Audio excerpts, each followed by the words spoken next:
Amén. Romanos capítulo 9,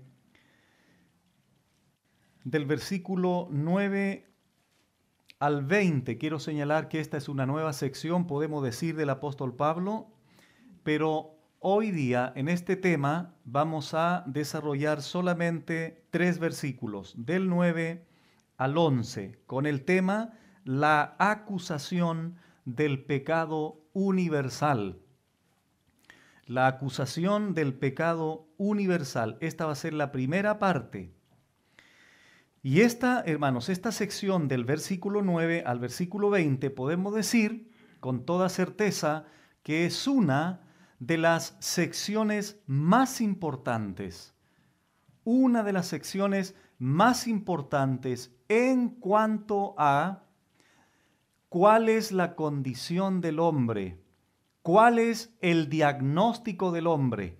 ¿Cuál es el examen de Dios con sus ojos, rayos X, rayos láser, podemos decir, penetrando el corazón del hombre y al mismo tiempo describiéndolo?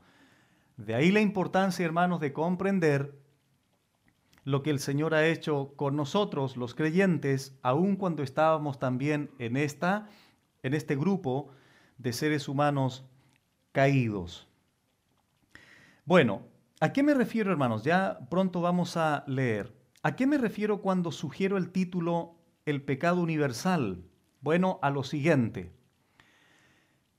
Que todos y cada uno de los seres humanos que han vivido en la historia humana, desde luego, desde Adán, están en esta condición de pecado o están bajo pecado, como lo vamos a explicar a continuación.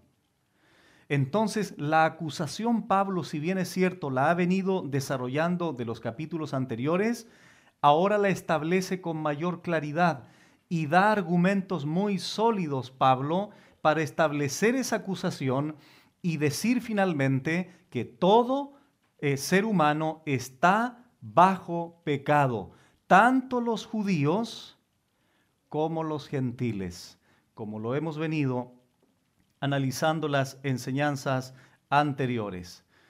Contrastado con esta realidad, de manera muy curiosa, hermanos, hemos escuchado a través de los años algunas perspectivas, algunos pensamientos, principalmente de la psicología, aunque no podemos también descartar otras disciplinas de la ciencia, pero, hermanos, quiero citar a algunos hombres, algunos líderes, y vamos a hacer una especie de ejercicio. Les vamos a preguntar, vamos a interrogar a estos hombres con la siguiente pregunta. ¿Cuál creen ustedes es el problema del ser humano? Podríamos hacer 2 preguntas en una. ¿Tiene algún problema el ser humano?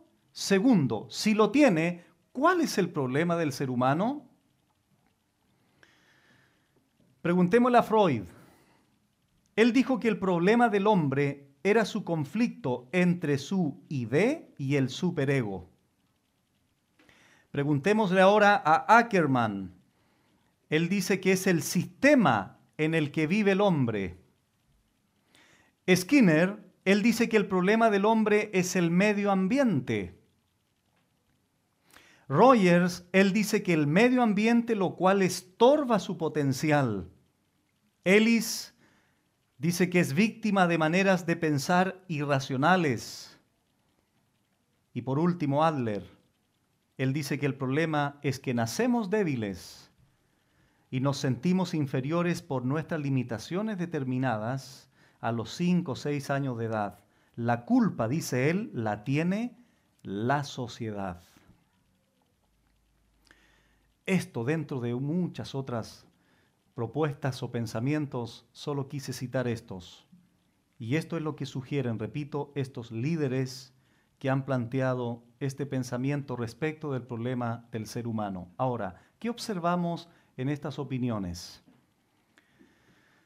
¿Qué podemos vislumbrar en estas propuestas de estos hombres? Bueno, observamos en primer lugar la ausencia absoluta de responsabilidad, por ejemplo, personal. observamos la ausencia de culpabilidad personal, razonable de manera personal, sino que todo fuera, el medio ambiente, la sociedad, ese, el otro, en la organización, la escuela, mis papás, mi tío, mi abuelo. Y eso es curioso, porque cuando contrastamos esto, repito, con lo que Pablo va a sugerir a continuación, obviamente son propuestas y pensamientos falsos que están fuera de la palabra del Señor, porque solo Dios, hermanos, conoce en profundidad y con toda certeza quién es el hombre y cuál es su problema. Ahora, por otro lado, hermanos, si no tenemos un diagnóstico certero de la condición del hombre, entonces esto sin lugar a dudas afectará todo el remedio posterior que podamos aplicar a ese hombre caído. Hay un ejemplo muy sencillo que cuando yo voy al doctor o tú vas al doctor y le dices al doctor, doctor, me siento mal, el doctor lo primero que hace no es decirte, tómese esta pastilla, tómese este jarabe, tómese este otro remedio. ¿Qué es lo primero que hace un buen doctor? Te examina, te analiza. ¿Para qué? Para que en virtud de un diagnóstico adecuado, certero, real, entonces el doctor, posteriormente al diagnóstico, te pueda sugerir el remedio. Por lo tanto, si nosotros los seres humanos no entendemos cuál es el problema del hombre, no vamos a poder sugerir el remedio necesario. Imagínate si estamos en una sociedad o en un grupo de amigos y a ti te preguntan, ¿cómo es el hombre? El hombre es bueno por naturaleza. Estamos en un serio problema, no le podemos dar el remedio, porque cuando el hombre comienza a pensar que es bueno, no podemos recetarle el remedio, porque para que el remedio tenga eficacia, el hombre tiene que entender lo que Pablo nos va a compartir ahora, que el hombre no es bueno, que no es el problema el medio ambiente, que no es el problema el papá, que no es el problema la escuela. Todos esos factores externos pueden influenciar en cierta medida, pero el problema está en el interior del hombre. Y por esta razón es que Pablo nos va a describir ahora cuál es el verdadero problema para que a partir del versículo 21 en adelante él nos dé la solución. El evangelio de la justificación gratuita por la fe. J.C. Ryle dijo lo siguiente: errores en el diagnóstico de una enfermedad siempre traerán consigo fallas en la administración del remedio. Igualmente, conceptos equivocados acerca de la corrupción de la naturaleza humana traerán siempre equivocaciones acerca del gran antídoto y cura de tal corrupción. Fin de la cita. Concluimos entonces a modo de introducción que el hombre, por su estado de pecado, es incapaz, está absolutamente imposibilitado para contribuir a su salvación, para agradar a Dios, para ganarse algún beneficio. Ahora, esto no significa que todo hombre sea malo hasta el límite de su maldad, ni que el hombre sea incapaz de reconocer la voluntad de Dios inclusive, o de hacer algún bien a sus semejantes. Claro que el hombre también hace un bien a sus semejantes, o aún inclusive rendir cierta lealtad religiosa en la adoración a Dios. Amados hermanos, lo que vamos a entender a través de toda esta sección de Pablo es que la personalidad completa del ser humano ha sido afectada por el pecado, por esa condición de pecado en la que está el hombre. Y el pecado afectó finalmente de una manera muy, muy fuerte el corazón del hombre, la voluntad del hombre, la mente del hombre, las emociones del hombre, los sentimientos del hombre. El corazón del hombre está endurecido como una roca, como una piedra. La mente del hombre está enceguecida, está oscurecida totalmente. Su voluntad está esclavizada. Repito, producto del pecado. No es algo superficial, sino que es algo profundo desde el interior del hombre, porque la fuente está infectada por el pecado. El hombre está muerto, todo esto dice la Biblia, el hombre está muerto, el hombre está ciego, el hombre está sordo, el hombre es esclavo. ¿Desde qué punto de vista? Desde el punto de vista espiritual. Ahora, en virtud de toda esta realidad, hermanos, escuchen las siguientes preguntas. ¿Pueden los muertos resucitarse a sí mismos? ¿Pueden los esclavos liberarse a sí mismos? ¿Pueden los ciegos darse vista a sí mismos o los sordos el oído? ¿Pueden los que carecen de entendimiento espiritual enseñarse a sí mismos? ¿Pueden los que están inclinados naturalmente al pecado cambiarse a sí mismos? ¿Cuál es la respuesta a todas estas interrogantes? Un rotundo no, con mayúscula, en virtud del estado o la condición del hombre. Y esto es lo que confirma. Retrocedamos ahí algunos libros a Job, por favor. Esto es lo que dice Job y Jeremías, que vamos a citar dos pasajes con respecto a lo que dije anteriormente. Job capítulo 14, verso 4, y vamos a leer Jeremías 13. Lo primero que pregunta aquí Job es lo siguiente. Job 14, 4 dice así: ¿quién hará limpio a lo inmundo? ¿Qué contesta? Nadie. Repito la pregunta. ¿Quién hará limpio a lo inmundo? Nadie. Desde la óptica humana, obviamente. Esta pregunta es una pregunta muy interesante que hace Job. Ahora, en Jeremías capítulo 13, verso 23, también el profeta Jeremías hace dos interrogantes muy importantes aquí que tienen que ver con el punto anterior. Si los muertos se pueden resucitar a sí mismos, si los ciegos se pueden dar vista a sí mismos, etcétera, etcétera. ¿Cuál es la pregunta de Jeremías, capítulo 13, verso 23? Él pregunta, ¿mudará o cambiará el etíope su piel? ¿Cuál es la respuesta? No. Solo Michael Jackson hizo eso y le fue muy mal. ¿Y el leopardo podrá cambiar sus manchas? Bueno, porque naturalmente el leopardo tiene manchas y él naturalmente tampoco se puede cambiar a sí mismo. Así como el etíope no puede cambiar, como dice ahí, su piel, tampoco el leopardo sus manchas. Escuchen ahora, así también, aquí está el símil. Así también dice el profeta Jeremías, ¿podréis vosotros hacer bien estando habituados a hacer mal? La respuesta es no, porque todo hombre procede, actúa conforme a su condición de pecado. Dicho de otra manera, ¿por qué hace mal el hombre? Porque esa es su condición. Está bajo pecado. Y mientras Dios no intervenga sobrenaturalmente, entonces ese hombre continuará en su estado caótico de pecado. Regresamos a Romanos 3.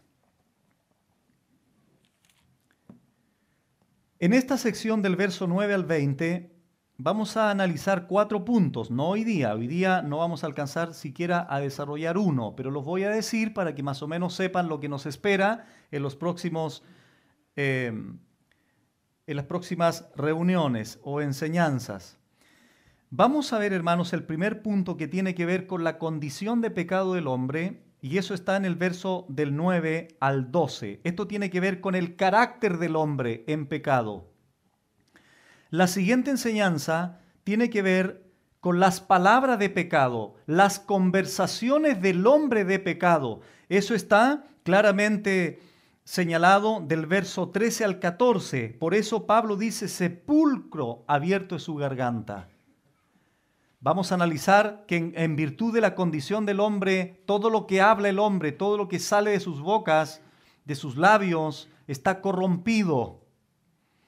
Después vamos a ver en la tercera enseñanza la conducta de pecado. Y esto tiene que ver con la ética, supuesta ética o el estilo de vida del pecador. Eso está desde el verso 15 al verso 18 y finalmente del 19 al 20, el cuarto punto, la condenación de pecado. Versículos 19 y 20, cuando dice que todo el mundo queda bajo el juicio de Dios en virtud de ese pecado. Muy bien, vamos entonces al verso 9. Pablo nuevamente utiliza estas interrogantes que como medio pedagógico son muy beneficiosas. Pablo dice, ¿qué pues? ¿Somos nosotros mejores que ellos? En ninguna manera. Pues ya hemos acusado a judíos y a gentiles, que todos están bajo pecado. ¿Qué pues? Es como si dijera, ¿a qué conclusión podemos llegar? ¿Cuál es la conclusión de todo lo dicho anteriormente? Es decir, Pablo en esta sección está estableciendo una conclusión de lo que partió diciendo desde Romanos 1:18, cuando él dijo, porque la ira de Dios se revela contra toda impiedad e injusticia que desde el cielo, etcétera, etcétera, etcétera. Entonces en Romanos capítulo 1 Pablo se concentra en los gentiles. Romanos capítulo 2 y capítulo 3, los primeros versículos, apunta al judío, porque el judío se sentía superior al gentil.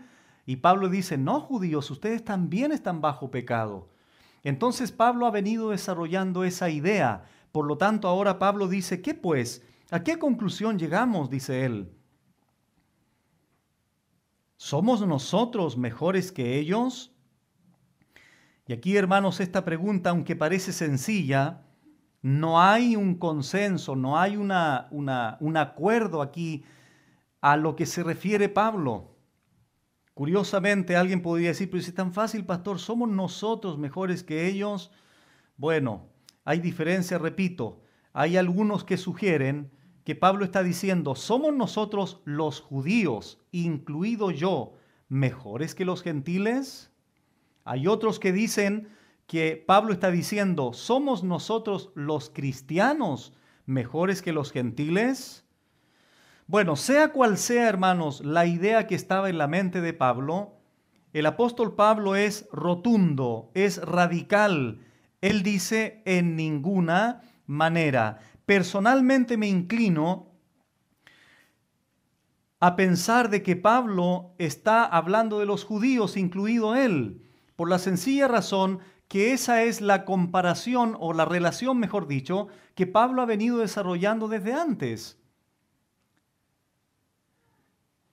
Bueno, ¿somos nosotros mejores que ellos? ¿Somos nosotros superiores a ellos? ¿Estamos nosotros por encima de ellos, de los gentiles? ¿Cuál es la respuesta? En ninguna manera, en absoluto, responde Pablo inmediatamente. Bueno, y aquí da la razón Pablo de por qué dice en ninguna manera. Pues ya hemos acusado, de ahí el título del mensaje, la acusación del pecado universal, pues ya hemos acusado a judíos y a gentiles. Y eso es lo que Pablo ha venido desarrollando desde el capítulo 1:18 al 3:8. Entonces esta nueva sección hay que unirla necesariamente con todo lo dicho anteriormente. Esa es la acusación que Pablo ha venido explicando. Judíos y gentiles. Esa es la acusación. Específicamente es, al final del texto 9, que todos están bajo pecado. Todos. Ahí está el pecado universal o la universalidad del pecado. Todos y cada uno de los seres humanos. En el contexto inmediato se refiere a judíos y gentiles. Pero obviamente esto no puede dejar afuera a los demás gentiles que pisan el planeta Tierra. En otras palabras, todo ser humano, en virtud de esa universalidad de la declaración de Pablo, todos están bajo pecado sin lugar a dudas. Y esta palabrita, hermanos, cuando Pablo dice que todos están bajo pecado, es una palabrita griega muy corta que es upo. Y esta palabrita, escuchen bien, significa estar bajo obligación a algo, bajo el control de, o una posición de control. En otras palabras, todos están bajo esclavitud del pecado. Y el tiempo presente aquí que utiliza Pablo también. Pablo, así como un abogado, entonces establece la denuncia y posteriormente propone las evidencias para argumentar su pensamiento. ¿Cuál es entonces, hermanos, la acusación de Pablo? Que todos los seres humanos, judíos, gentiles, para ser más específicos, chilenos, argentinos, peruanos, colombianos, alemanes, etcétera, etcétera, etcétera, todos están bajo el control inevitable del pecado. Que todos los seres humanos, no importa el lugar de nacimiento, la lengua, el idioma, el sector geográfico, la preparación académica, el nivel social, etcétera, etcétera, no importa. Cualquier ser humano que nace y que pisa este planeta está bajo esta clasificación de estar controlado por el pecado, bajo la esclavitud del pecado. Es por esta razón que a todos nuestros hijos, o tú mismo cuando naciste y comenzaste a crecer, 3, 4 años de edad, comenzaste a mentir naturalmente. Por esta razón es que cuando jugabas con tus amiguitos, te ponías envidioso de los juguetes de él, se los querías quitar. ¿Quién le enseña eso a los niños? ¿Quién le enseña eso? A pelear, a mentir. ¿Quién le enseña al niño cuando el papá le dice, siendo pequeñito, no te comas ese chocolate? Y el niño se lo comió. Y después el papá pregunta, ¿quién se comió el chocolate? Sale arrancando. ¿Quién le enseña culpabilidad? Y más encima lo llamas, todo manchado con chocolate. ¿Tú te comiste el chocolate? No, papá. Así somos. Ese es el ser humano. Porque está bajo pecado. La expresión es normal.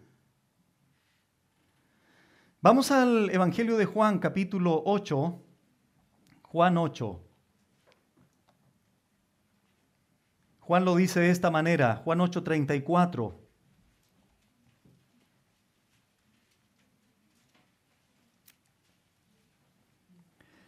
Jesús les respondió, de cierto os digo, que todo aquel que hace pecado, esclavo es del pecado.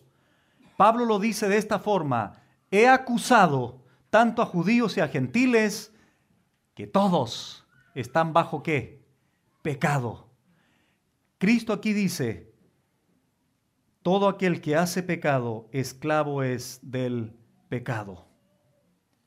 Pecado como estilo de vida, como hábito recurrente. Todo ser humano está bajo el amo del pecado y es imposible evadirlo.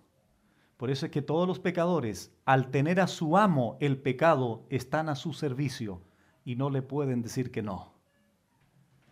Así como una persona esclava en términos sociales tampoco se puede negar a obedecer a su amo, de la misma forma el pecador está a disposición del pecado siempre, porque está bajo ese control.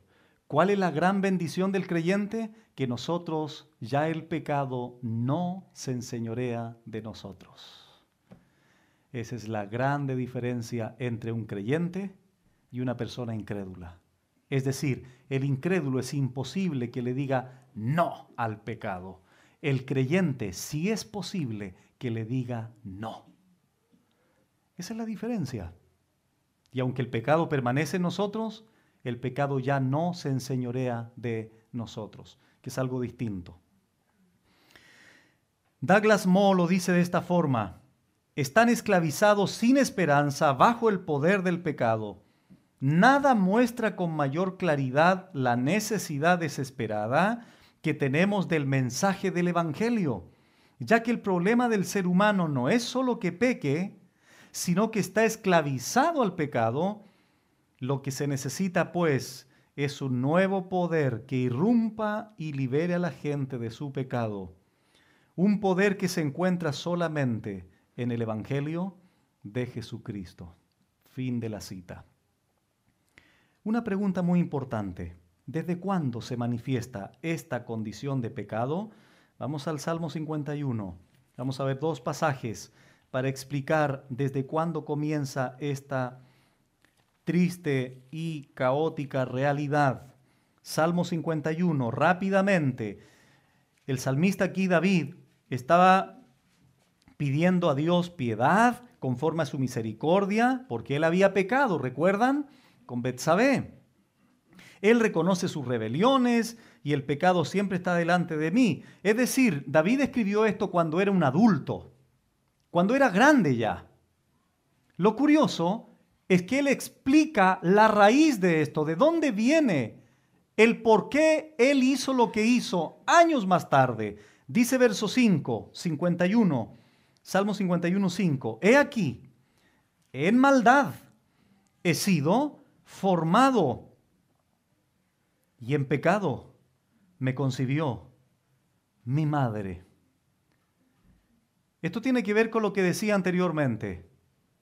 Nuestros niños cuando nacen son lindos, tiernos, ¿no es así? Pero son pecadores, envueltos en pañales. Son pecadores envueltos o dejados en una cuna. Y los que tienen todavía hijos, bebés, chiquititos, te vas a comenzar a dar cuenta en un par de años más del pecador que viene en camino. O los que van a tener en un futuro hijos. ¿Por qué? Porque esa es la verdad bíblica.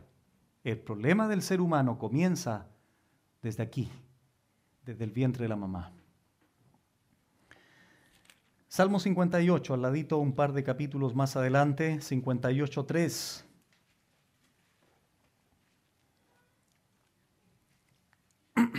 Miren qué interesante pasaje, hermanos, que está en relación con el anterior. 58:3. Se apartaron los impíos ¿desde a dónde? A ver. Desde la matriz. Se descarriaron hablando mentira ¿desde qué? Nacieron. Y aquí en ningún momento hemos observado, tanto en el Salmo 51 como 58, David diciendo, es que la sociedad, es que el gobierno, es que el abuelito de David, es que esto, es que lo otro. No, el ser humano cuando nace, él nace pecador. Bueno, regresamos a Romanos 3. Y aquí Pablo, para sustentar, esto es muy importante, para sustentar la acusación anterior de la universalidad del pecado, comienza ahora a citar muchos pasajes del Antiguo Testamento. Por eso Pablo dice en el verso 10, como está escrito, no hay justo ni aun uno, no hay quien entienda, no hay quien busque a Dios. Esas tres frases vamos a desarrollar en este tiempo. Como está escrito, repito, aquí Pablo señala una lista de pasajes del Antiguo Testamento.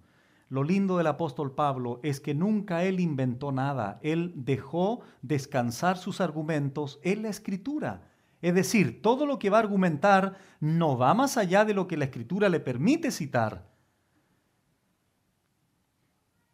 Tiene relevancia, obviamente. Entonces, Pablo, ¿qué hace? Comienza ahora a tomar de los salmos, de otros pasajes, los toma y los coloca aquí.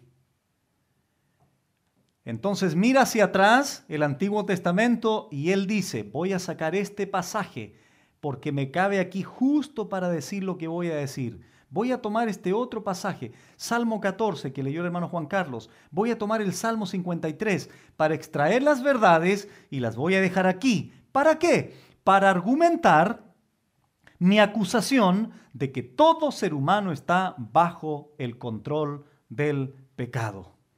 Algunos rabinos llamaban a esto que hizo Pablo de tomar uno y otro pasaje, enhebrar perlas, para finalmente proponerlas y dejar descansar su enseñanza. Muy bien, ¿qué es lo primero que dice Pablo entonces? Como está escrito, repito, esto es el argumento de Pablo de la acusación anterior de que todos están bajo pecado. Dicho de otra manera, Pablo ahora va a demostrar lo que está diciendo. ¿De qué manera? Citando pasajes del Antiguo Testamento. Salmo 14, con respecto a estos pasajes, y el Salmo 53. Bueno, como está escrito, no hay justo ni aún uno. Esta es la primera declaración de Pablo. No hay justo ni aún uno. ¿Qué significa esto, pastor, de que no hay un solo justo en el planeta Tierra? A excepción de quién? De nuestro Señor, desde luego. A Él hay que dejarlo afuera. Él es el Dios sin pecado, etcétera, etcétera. Escuchen, hermanos. No hay justo ni aún uno. No hay absolutamente nadie que se ajuste, que se conforme plenamente a las leyes de Dios.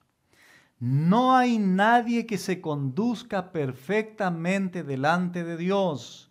No hay nadie que hable, que obre, que piense, que desee de manera perfecta siempre delante de Dios. Por tanto, no hay un solo justo. Si yo te preguntara a ti, o si yo te planteara el siguiente desafío,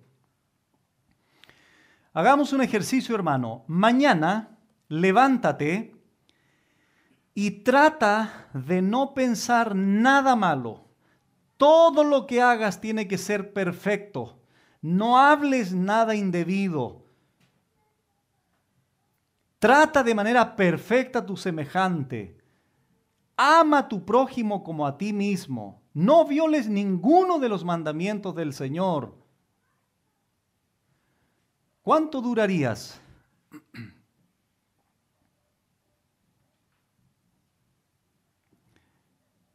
Hermano Pepito, lo llama el pastor, dile que no estoy. Ya ahí la embarraste, ¿viste?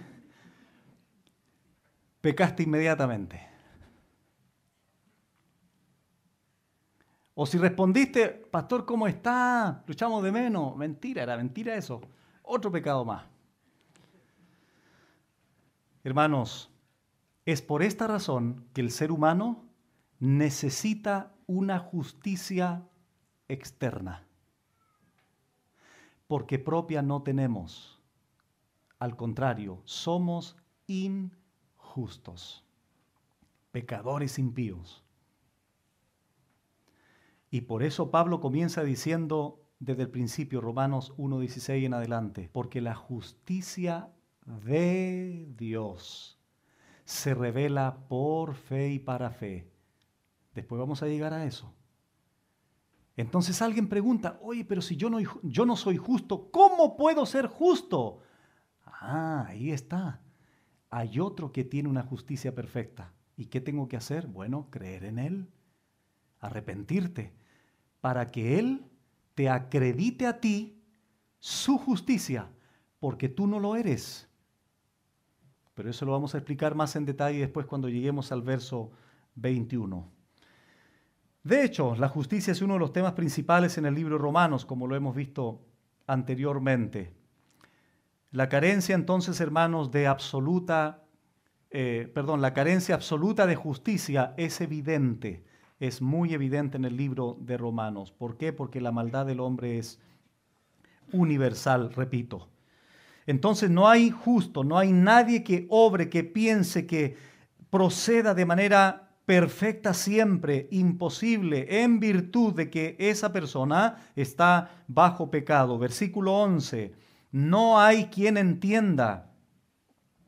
Primero Pablo dice no hay justo ni aun uno, ahora dice no hay quien entienda. Esto se refiere a la ceguera espiritual, esto se refiere a la ignorancia espiritual. No es que el hombre, hermanos, no pueda entender o comprender ciertas cosas. Aquí estamos hablando de un entendimiento divino, de un entendimiento bíblico, de comprender a Dios. No hay quien entienda, dice Pablo. No tiene la capacidad de conocer, de entender el evangelio, el pecado, la santidad. Menos va a entender su propio pecado. Porque para eso necesita una obra sobrenatural. Que Dios abra sus ojos, que Dios lo haga entender. Vamos a 1 Corintios 2:14. El pecador ama su pecado, el pecador está aferrado a su pecado. Por esto, hermanos, no puede entender. De hecho, Dios les deja la creación y ni siquiera eso pueden entender. Hay una conciencia dentro del ser humano, ni siquiera eso hacen caso. Aunque está vigente la conciencia en ellos, pero aún así no pueden entender de manera adecuada. La razón es la siguiente, 1 Corintios 2:14, pero el hombre natural es aquella persona que no tiene el Espíritu Santo. Este hombre natural no percibe las cosas que son del Espíritu de Dios, porque para él son locura y no. Escuchen esta frase, es muy importante, hermanos. No las puede entender. ¿Por qué? Porque se han de discernir espiritualmente. En otras palabras, se han de discernir a través de la iluminación de la presencia del Espíritu Santo en la persona. Porque si no está el Espíritu Santo en la persona, esa persona está incapacitada para poder comprender divinamente a Dios, para comprender espiritualmente a Dios. Por eso no percibe, las cosas para él son locura. Por eso es que al Evangelio se le llama la palabra de la cruz, que es locura a los que se pierden, pero poder de Dios a los que se salvan. Efesios capítulo 4, 17 y 18.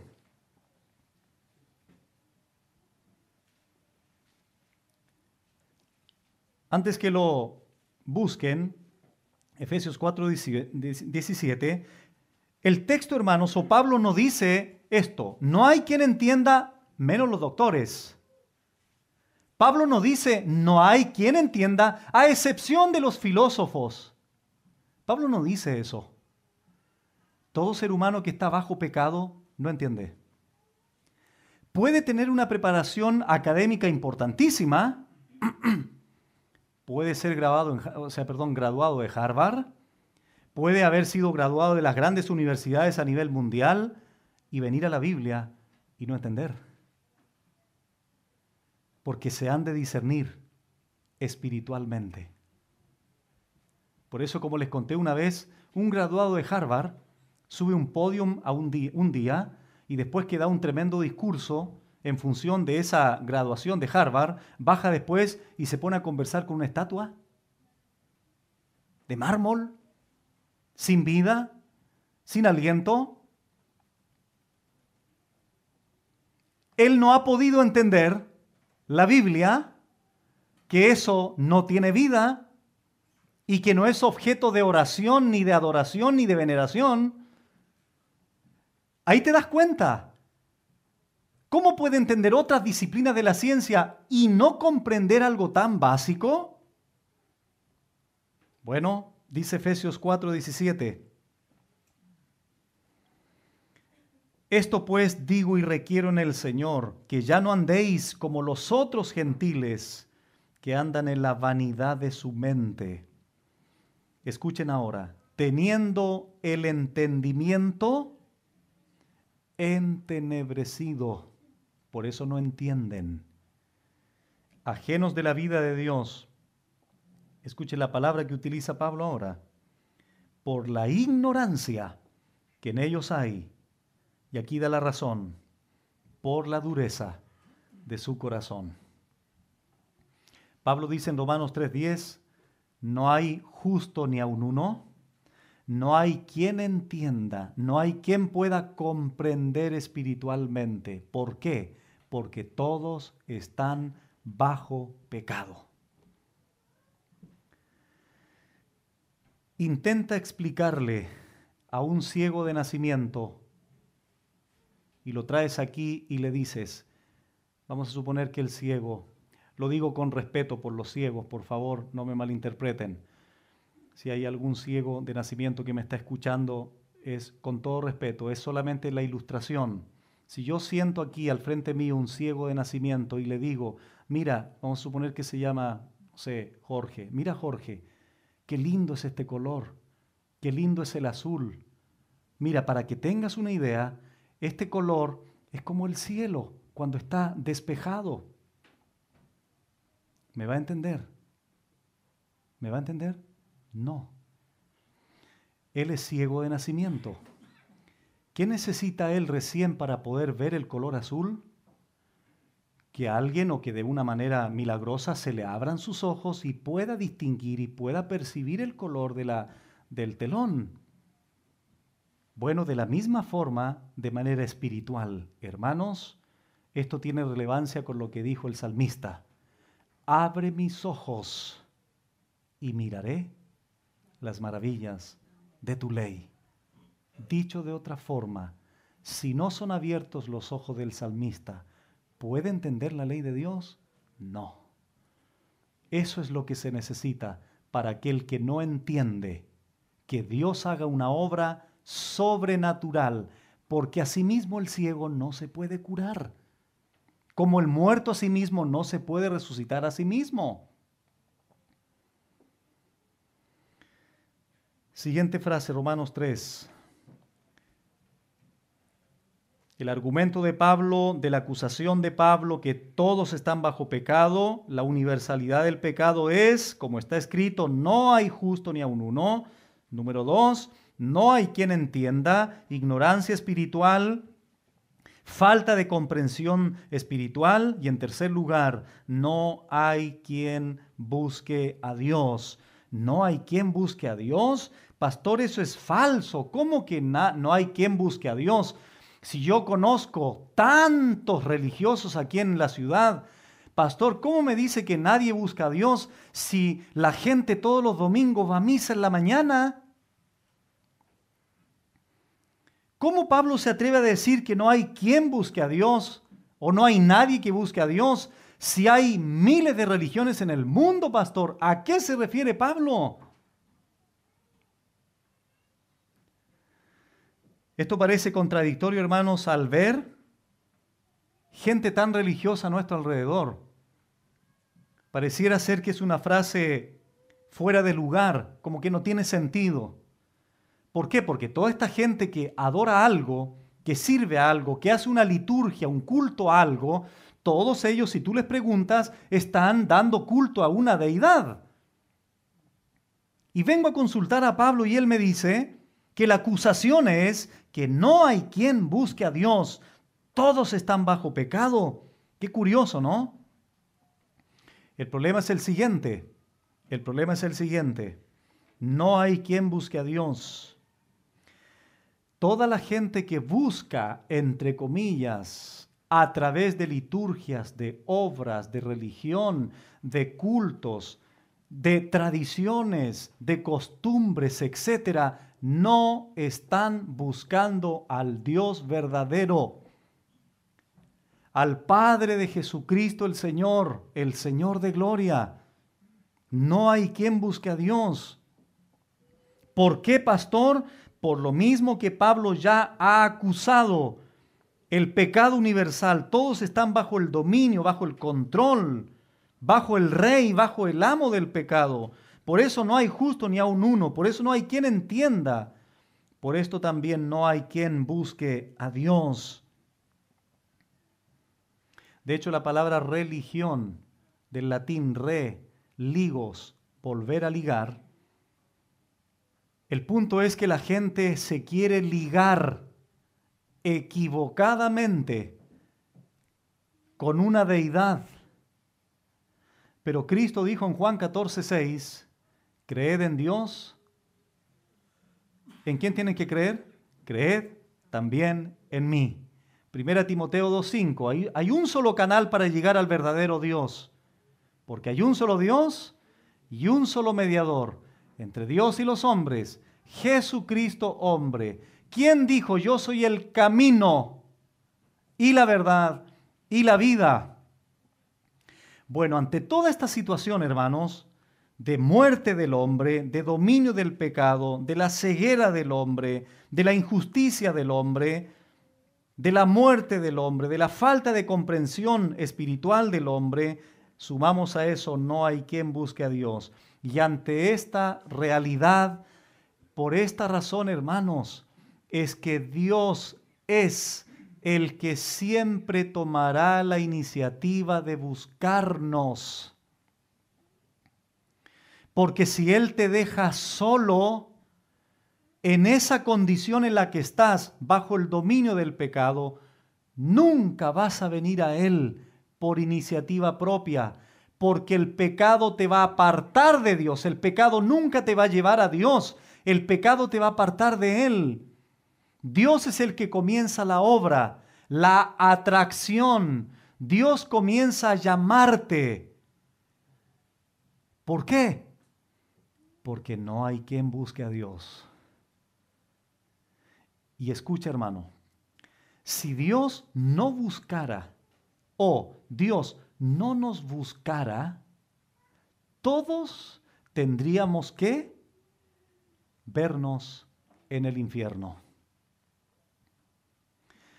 Por tanto, Dios, en función de su soberanía salvífica, Él sale al encuentro, Él busca, Él llama a este otro, de allá de Perú, de Santiago, de Alemania, de qué sé yo, de Rusia, de donde sea.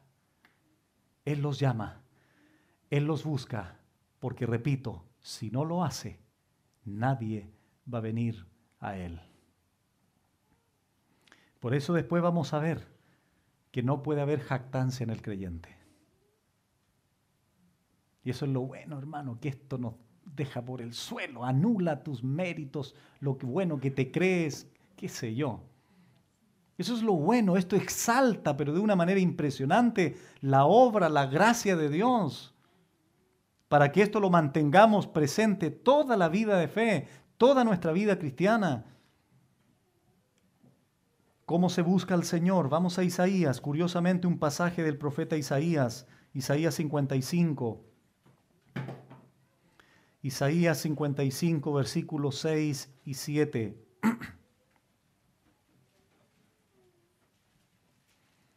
Y esto es lo que confunde un poco, porque Isaías aquí pareciera ser que deja la búsqueda en el creyente, en la persona.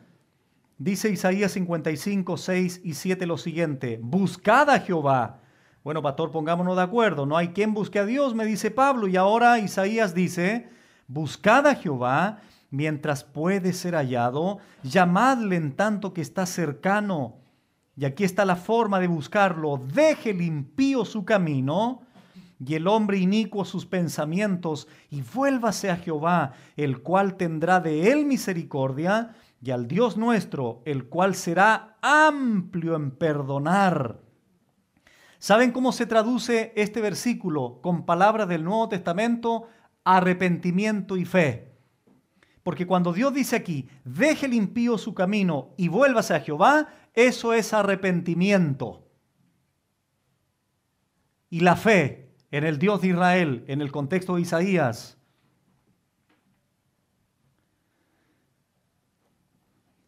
Por eso, hermanos, Si tú un día me dices, pastor, mire, yo vine a la iglesia. Yo busqué a Dios, como Él me dice aquí, mientras Él pueda ser hallado. Sí, pero tienes que entender que lo que tú hiciste, lo hiciste en respuesta ¿a qué cosa? A la búsqueda de Dios. Dios ya estaba buscándote, Dios ya estaba llamándote. Pastor, pero a mí me invitó Juan Pérez. Sí, pero es que Dios usó a Juan Pérez para traerte. Yo llegué a la iglesia porque vine buscando una esposa, pastor. Bueno, yo vine porque quería aprender a tocar un instrumento, pastor. Por la guitarra llegué al Señor. No, son medios, son circunstancias. Pero todo eso tiene una fuente divina operando todas las circunstancias para llamarte, para traerte, porque si no lo hace, tú sigues en tu pecado, en tu camino impío. El hombre busca a Dios. No hay quien busque a Dios, por eso Dios lo tiene que hacer. 3 ejemplos, hermanos, rápidamente. Adán, Abraham, Saulo de Tarso. Vamos rápidamente a Génesis 3, por favor. Y aquí se van a dar cuenta, hermanos, cómo la búsqueda de Dios desde el primer hombre fue una realidad indudable. Génesis 3, del 8 en adelante. Bueno, aquí ya saben, hermanos, ellos habían comido el fruto prohibido. Ya habían ambos comido. Eva comió siendo seducida por la serpiente. Adán comió porque Eva le dio el fruto. Bueno, ¿qué pasó aquí? Verso 8, Génesis 3, 8. Y oyeron la voz de Dios que se paseaba en el huerto al aire del día. Y escuchen, y el hombre y su mujer se escondieron de la presencia de Jehová, Dios, entre los árboles del huerto. Escuchen, hermanos. ¿Qué debieron haber hecho Adán y Eva en el momento en que Dios les habla? Ellos habían pecado, ¿cierto? Habían comido el fruto prohibido. Pero ahora Dios les habla. ¿Qué es lo que debieron haber hecho ellos? Haberle dicho, Señor, aquí estamos, perdónanos, por favor. Violamos tu mandamiento, nos dijiste que no comiéramos del fruto de la ciencia del bien y del mal, pero lo hicimos. No hicieron eso. ¿Qué hicieron? Se escondieron. ¿Saben por qué? Porque no hay quien busque a Dios. Así de sencillo. Sigamos leyendo. Verso 9. Mas Jehová Dios llamó al hombre y le dijo, ¿dónde estás tú? Adán respondió, oí tu voz en el huerto y tuve miedo porque estaba desnudo y me escondí. Dios le dijo, ¿quién te enseñó que estabas desnudo? Escuchen, esta pregunta, hermanos, era para que Adán le dijera, Señor, perdóname. Escuchen la pregunta que le hace Dios. Dios le dice, primero, ¿quién te enseñó que estabas desnudo? Segunda pregunta, ¿has comido del árbol del que yo te mandé no comieses? ¿Qué debió haber respondido Adán aquí? Lo mismo que lo anterior. Sí, Señor, comí del fruto, perdóname. Mire lo que hizo Adán. Verso 12, perdón. Y el hombre respondió, miren con lo que salió Adán. Miren, considerando, hermanos, que Dios le estaba dando la oportunidad de que Adán volviera a Dios, Adán buscara a Dios nuevamente. Y el hombre respondió, la mujer que me diste por compañera me dio del árbol y yo comí. Miren, ¿se acuerdan lo que dije al principio? Estos líderes de filosofía y psicología del siglo XX, XXI, ¿se acuerdan lo que les dije? ¿Sí? Culpando a otros. ¿Sabes de dónde viene esto? Génesis 3:11. Por eso el ser humano tiene la tendencia siempre a culpar a otros, a evadir su propia responsabilidad. Aquí está el modelo, aquí está el formato. Adán inmediatamente, la vieja que me diste.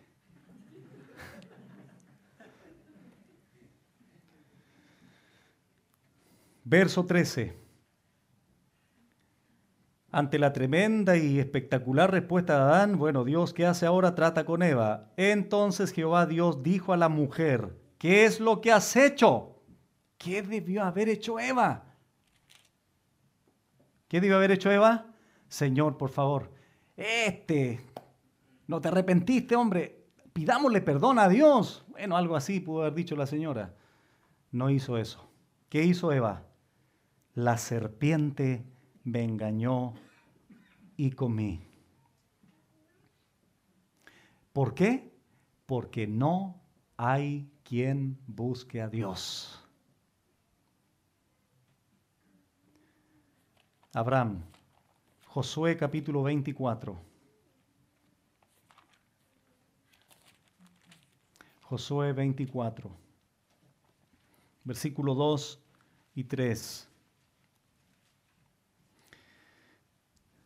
Abraham, junto con su familia, allí en Ur de los Caldeos, era idólatra. Adoraban los astros, adoraban la luna, eran politeístas, etcétera, etcétera.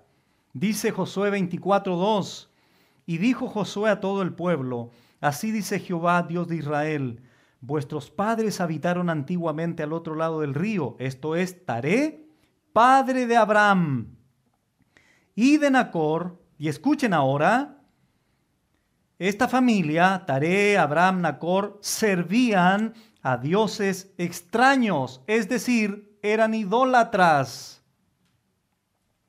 Eran idólatras. Por esta razón es que Dios tiene que hacer algo. Verso 3.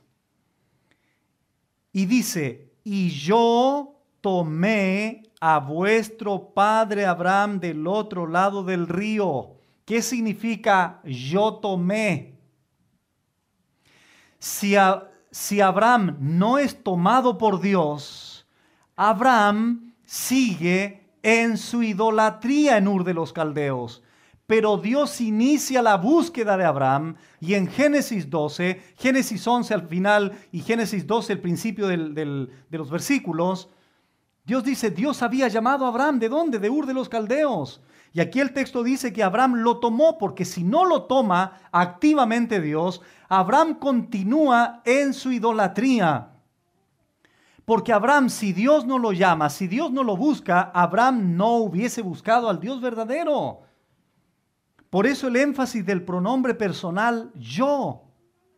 Yo tomé a Abraham del otro lado del río, escuchen ahora, y se supone, yo lo traje por toda la tierra de Canaán, y yo aumenté su descendencia, y yo le di a Isaac, todo yo. ¿Por qué? Porque la elección, la salvación es de Jehová. Salmo 3:8, Jonás 2:9, Apocalipsis 7 del 10 al 11. La salvación es del Señor. Por eso Él inicia la búsqueda con aquellos que Él ha destinado para salvación desde antes de la fundación del mundo. Esto es muy importante, hermanos. Bueno, ya sabemos la historia en Hechos 9.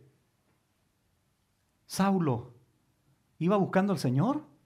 No, iba persiguiendo creyentes. Y el Señor lo busca a él. El Señor sale a su encuentro. Porque si el Señor no lo busca a Saulo, Saulo no lo busca a él. Saulo, Saulo, ¿por qué me persigues? ¿No sabes que en definitiva me estás persiguiendo a mí? Por identificación con mi iglesia, con mis hermanos menores, como dice Hebreos. Al considerar todos estos ejemplos, Adán, Abraham, Saulo, bueno, nosotros mismos, obviamente, aquí toma mayor relevancia, hermanos, mayor profundidad estos pasajes. Vamos, por favor, los últimos para terminar. Lucas 19:10.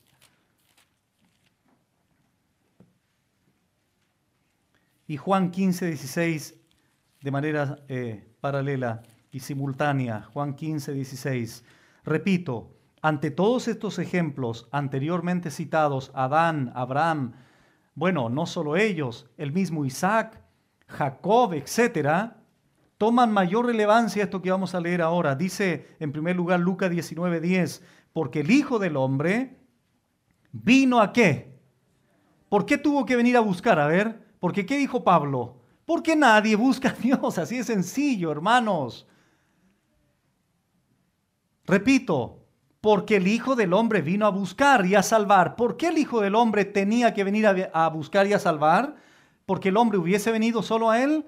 No, por su condición de pecado, por su muerte, por su ceguera, etcétera, y a salvar lo que se había perdido.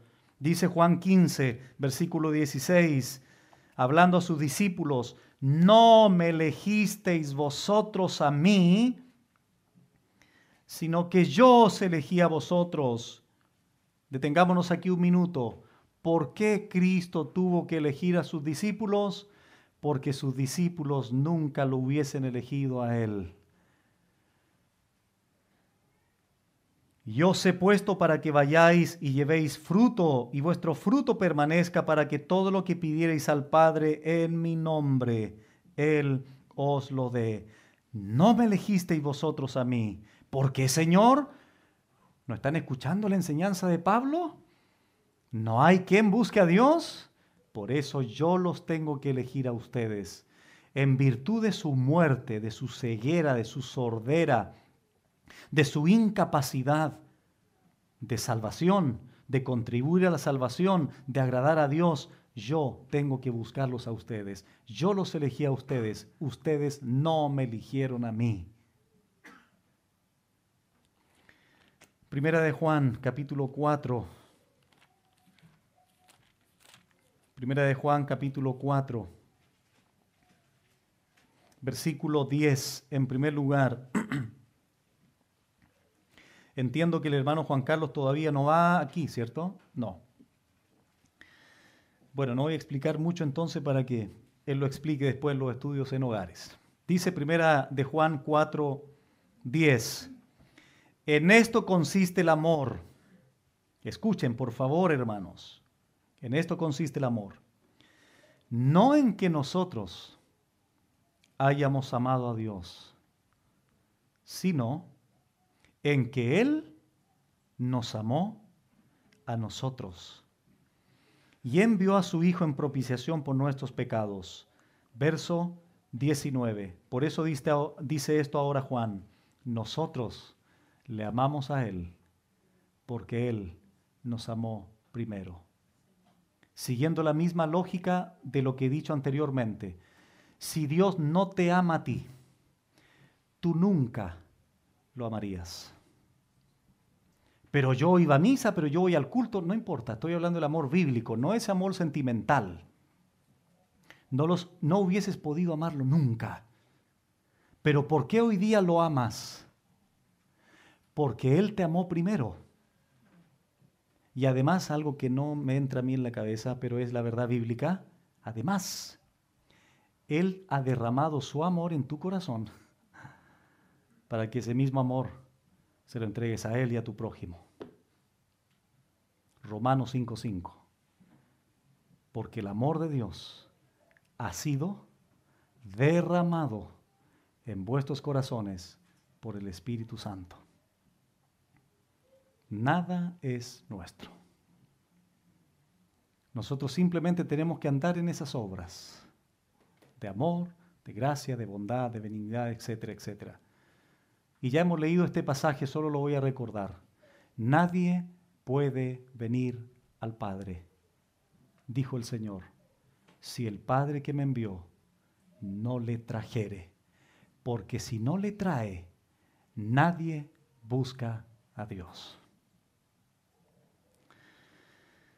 Bueno,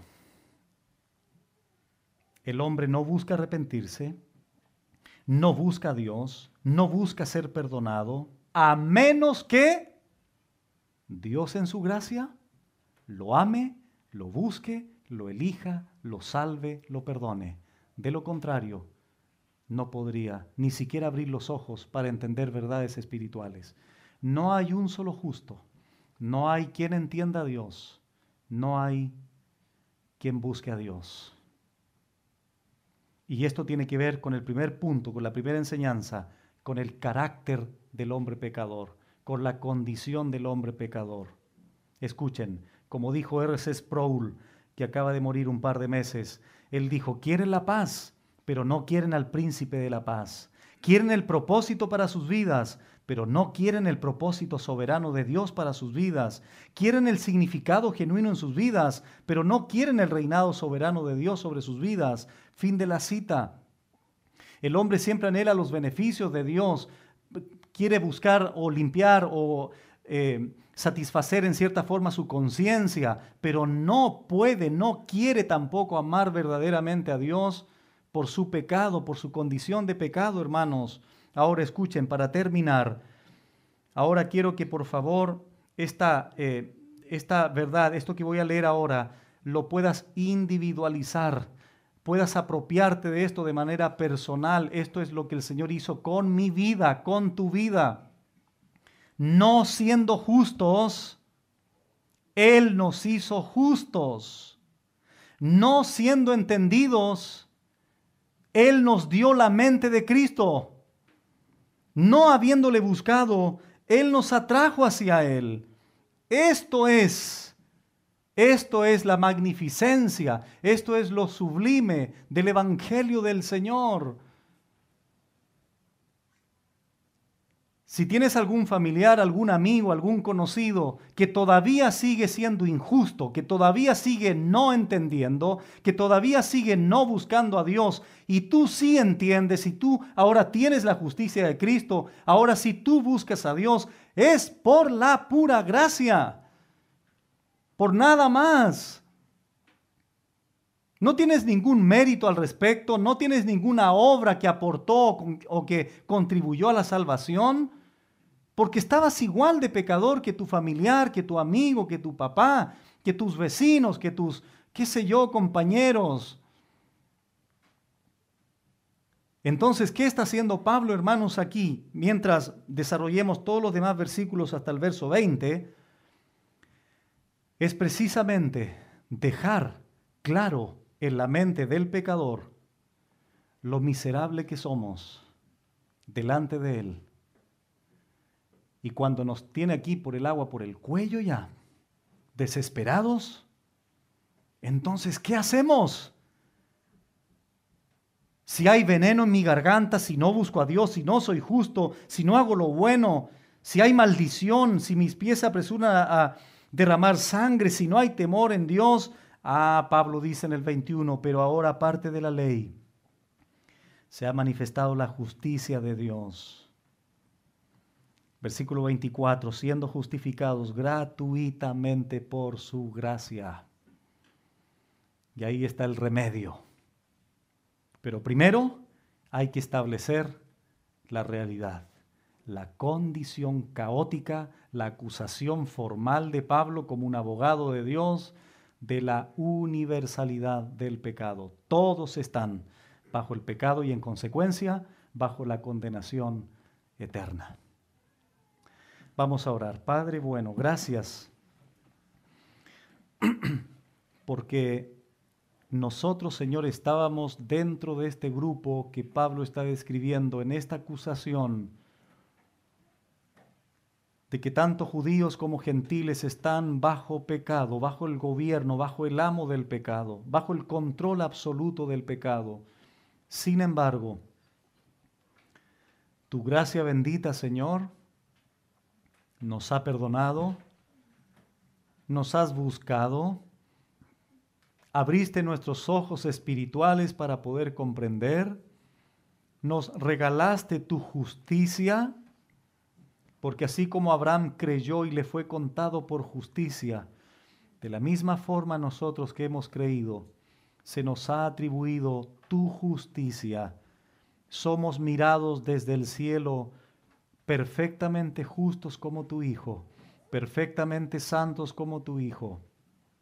Solamente, Señor, en virtud de tu gracia eterna y soberana, de tal manera que cada uno de nosotros vivamos también eternamente agradecidos por aquella bendición de habernos perdonado sin absolutamente ningún mérito personal, ni ninguna obra que pudiésemos hacer. Porque por gracia sois salvos, por medio de la fe. Y esto no de vosotros, pues es don de Dios. No por obras para que nadie se gloríe. Gracias, Señor, por el regalo de la salvación. Y permite que en el transcurso de estas enseñanzas, Señor, los corazones de aquellos incrédulos puedan ir comprendiendo que llegará un momento donde necesitarán de manera desesperada un Salvador.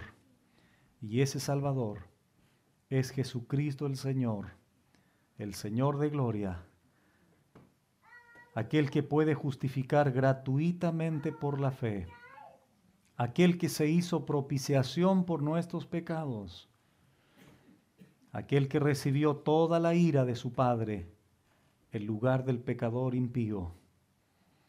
Gracias, Señor. Permite que este mensaje, que esta enseñanza pueda ser creída, pueda ser entendida y creída para salvación, Señor. Independiente del lugar geográfico que nos escuchen, tu palabra, Señor, tiene poder para alcanzar los oídos y los corazones de cualquier persona alrededor del mundo. Gracias, Señor, por tu salvación y te agradecemos por esta bendición de escuchar tu palabra en el nombre de Jesús. Amén.